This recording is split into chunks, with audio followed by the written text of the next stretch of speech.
On Friday, March 18th, the Browns made a franchise-altering trade for superstar quarterback Deshaun Watson. While acknowledging the severity of his off-field allegations, Watson will bring elite quarterback play to Cleveland for the next decade, ensuring the chance to compete for multiple Super Bowls as long as he's under center. In this video, we'll go into Watson's fit in the Cleveland Browns offense and go into depth about Watson the player and what makes him an elite quarterback on the field. Watson is a true magician who excels playing outside of structure. He can keep any play alive, even under dire circumstances, and can threaten any and every part of the field with his natural arm talent and his speed and agility. In 2020, on throws outside of the pocket, Watson had the second highest passer rating at 116.9, the third highest catchable throw percentage at 92.4%, while also generating 0.618 EPA per play, which was the highest among starting quarterbacks. Despite having one of the worst supporting casts in 2020, Watson still led the Texans' fourth best passing offense in the NFL because of how he was able to compensate for the team's overall lack of talent. This play from Week 2 in 2020 is a perfect example of how Watson was able to elevate the team around him. When Watson hits the top of his drop and an edge rusher is closing in on him, he has nowhere to get rid of the football. The Ravens, who are playing cover one rat, blanket every single receiver on the field. The out routes from both outside receivers haven't developed in time, Randall Cobb's seam route is bracketed by the post safety, and the tight end is covered by both the strong side linebacker playing physical man coverage with outside leverage, while the rat defender is there ready to cut off his in-breaking route. The Ravens have the perfect play call dialed up and execute the coverage perfectly, but Watson is able to seamlessly evade two defenders, roll out while keeping his eyes downfield before throwing a perfect pass while getting hit. Watson regularly turns plays that should be 6-yard losses into 10, 15, and 20-yard gains, which is what makes him so frustrating to play against. Unlike many quarterbacks, when Watson breaks the pocket from the pass rush, he's actively looking to throw instead of run. And despite being an athletic quarterback, his eyes are always downfield, looking to create an explosive play over the top of a defense. While these off-script plays that Watson makes significantly overwhelms the negative results of always trying to extend plays, Watson will sometimes fall victim to playing hero ball instead of taking what the defense gives him. Take this play against the Steelers, for example. The Texans are running a dagger concept out of a spread formation, while the Steelers are playing a variation of cover 3 called cover 3 buzz, with the only major fundamental difference being that the safety comes down to play a hook zone instead of a linebacker. This coverage is perfect against a dagger concept, as the buzz defender cuts off deep in-breaking routes, like in this case, a dig route. When Watson loads up to throw to Will Fuller on the dig route, he sees the buzz defender staring right back at him, and so he pulls it down and looks for other options. At this point, Watson's only option is two wide-open checkdowns for an easy 5 to 10 yards. But instead of cutting his losses and taking the checkdown, he rolls out, throws across his body, and gets picked. Watson was on a terrible Texans team in 2020, and you could kind of see him pressing at times and trying to do it all by himself, which is what led to some of these negative plays off schedule. On a much better Browns team, however, Watson will be able to lean on the strength of his supporting cast and won't have to bear as big of a burden. But still, with a guy like Watson and what he can do with his playmaking ability, he's going to try to force throws that aren't there. That's just his nature. But the impactful plays that he's going to create for you outweigh the negative ones. One of Watson's strengths that I don't think gets talked about enough is how mentally refined he is as a quarterback. He knows when to stand in and wait for a throw to develop. He's excellent at using his eyes to manipulate defenders. He throws with anticipation, and he has an incredible feel for the blitz. Specifically, against the blitz in 2020, Watson had a near 140 passer rating, which was second among quarterbacks. He also had an 11.5 yards per attempt, leading the league, and the 6th highest EPA per play. This play against the Bengals really shows how quick of a processor he has, and like I said, how mentally refined as a quarterback Watson really is. The Bengals line up in an all-out pressure look. Pre-snap, Watson knows he needs to get rid of this ball if the Bengals do blitz. The Texans are running a quick game concept, which will enable Watson to get the football out of his hands quickly if he needs to. However, the Bengals aren't running a straight-up cover zero. The Bengals use a simulated pressure on this play, sending the safeties after Watson, but dropping the inside linebackers into coverage.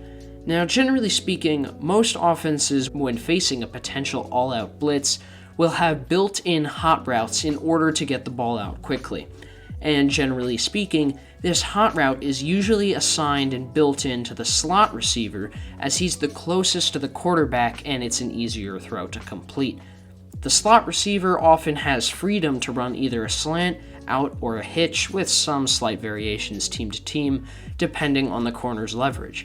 If the corner has inside leverage, the slot receiver would most likely run an out route. If the corner is in a deep alignment, the slot receiver might run a hitch route in order to take advantage of the distance between him and the corner. And lastly, if the corner has outside leverage on a slot receiver, like he does here, the slot receiver will likely use an inside breaking route, like a slant.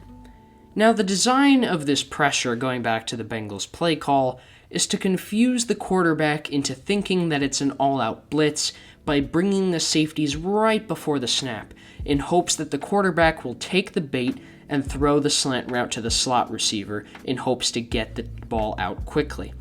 This works most of the time because the cornerback purposefully has outside leverage and won't see the linebackers dropping straight into the passing window.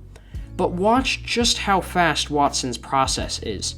He first looks to his slot receiver, but sees the linebacker who cuts off the route, so he drops his eyes from there. Watson, with eyes in his back of his head, effortlessly slides up in the pocket without dropping his eyes, resets, diagnoses the field, and turns a potential sack into a 15-yard gain. Unlike many quarterbacks in the NFL, Watson is very calm in the chaos of the pocket. You can really see the game has completely slowed down for him. A process that took us 2 full minutes to break down took him a grand total of 5 seconds in high-paced NFL action from start to finish. Watson has such a natural feel for the pocket, and he has the quick processor and mental makeup to dissect defenses. This play from the Texans-Vikings game in 2020 exemplifies the special eye manipulation he uses on a weekly basis. The Texans are running a vertical concepts out of empty formation, while the Vikings are in a 2-high shell playing Tampa 2. The main weakness of a Tampa 2 coverage is the space between the safeties and the corners playing zone coverage in the flat, and throws into this empty space are called hole shots. When Watson drops back to throw, none of the vertical routes are open.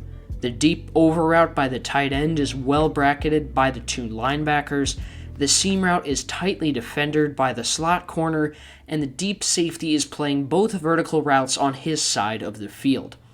Watson knows that because the Vikings are playing Tampa 2, which is really just the same as cover 2, just with the Mike linebacker dropping a little bit deeper, the flat corner isn't going to carry the outside receiver, and Watson will have an open receiver for a touchdown if he can move the safety with his eyes. So that's what an elite quarterback does. Watson stares down the seam route, which pulls the safety towards the middle of the field and away from a wide open receiver. Watson knew where he was going with the football the entire time. He just needed to manipulate the defense in order to create an opening of his own. Even though Watson is excellent playing outside the pocket and extending plays, which is what you're going to find on highlight reels when you search up his name, he's more than capable of playing inside of it, which is what makes him such a special talent. These types of plays, the ones that you don't necessarily see on highlight reels, are representative of truly elite quarterbacking and should make the Browns very excited for the future. The last of Watson's traits I want to mention in this video is his elite deep ball throws. One of the reasons the Texans used a lot of empty sets with Watson was to spread the defense out and allow Watson to take one-on-one shots downfield, which he excelled at doing. On throws of 20-plus yards in 2020, 66.1% of Watson's throws were catchable, which was a top 5 ranking among quarterbacks, and he had the highest explosive play rate on those throws, while also maintaining the second lowest unsuccessful play rate. Stefanski will now be able to incorporate the deep passing game into the offense now that he has the quarterback and wide receivers to do so. It's not that Stefanski didn't want to have an explosive offense and just run 3 tight end sets in a very limited passing playbook all year. But now, instead of having an injured Baker Mayfield, a wide receiver core consisting of Jarvis Landry, Rashard Higgins, and Jamarcus Bradley, Stefanski finally has the horses to call a more varied and explosive offense. Watson consistently throws with great touch to loft balls over the top of a defense and maximizes speedy wide receivers and unlocks their potential. He's going to be able to hit any layer of a defense that Stefanski wants him to with supreme vision and anticipation to attack weaknesses in any coverage. Despite being an aggressive passer, remember Watson led the NFL in 2020 in yards per attempt and completion percentage, Watson only threw 7 interceptions that year. There are quarterbacks that are aggressive but make terrible decisions like Jameis Winston, and on the contrary, you've got conservative quarterbacks that won't throw a ton of interceptions and won't cost you the game, but they're also not going to push the ball down the field very often like a Kirk Cousins. And then you have elite quarterbacks like Deshaun Watson who are going to be aggressive and take calculated risks and aren't going to put the ball in harm's way very often. The Browns have a lot of tough questions they're going to have to answer.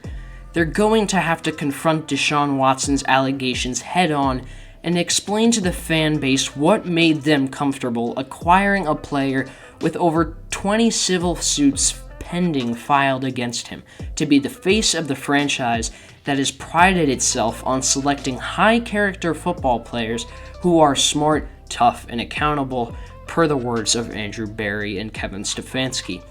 I'm not here to say whether Watson was innocent or guilty, but I know that the Browns will need to rebuild the appearances of both their new superstar quarterback and as well as their organization for making this move in the first place.